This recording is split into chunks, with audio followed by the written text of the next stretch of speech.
Hi guys, I'm Lina Naraki from Dental Arts San Diego. Did you know 3 interesting facts about those people who miss teeth as opposed to those people who don't? Fact number 1. People with missing teeth have much higher chances of dementia and cognitive decline than those who don't.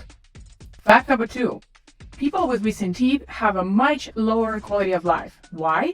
Because they can digest the food properly, therefore the digestion is suffering, and that means they accumulate toxins in their brain and all through the body, which can contribute to metabolic syndrome, diabetes, and heart attacks.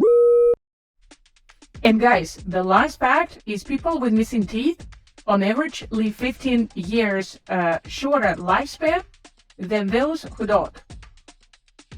Who agrees with me that replacing teeth with implants is the easiest and the best things for human beings?